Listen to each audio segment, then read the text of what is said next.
लहान बाळाला खेळणं द्या 1 तासासाठी आणि पुन्हा मागा, काय करतं ते? रडतं.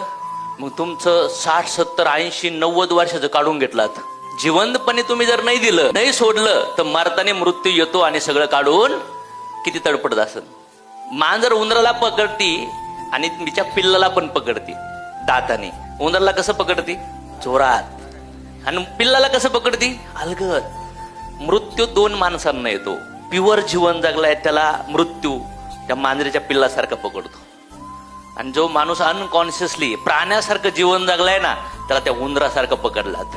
आणि तिथं बायका, पोरं, आई, वडील, नवरा, मित्र, राजकारण, गुंडा, पोलीस, कोणी तुम्हाला काम येत, कोणीच वाजवू शकत नाही तुम्हाला. आणि तिथं तुमचे कर्म मॅटर करतात. मग तिथं यमराजला म्हणू शकत नाही तुम्ही 2-4 लाख देतो, 2-4 कोटी देतो, प्लीज सोड ना, कारण की तिथं वशिला चालत नाही टेबला खालून.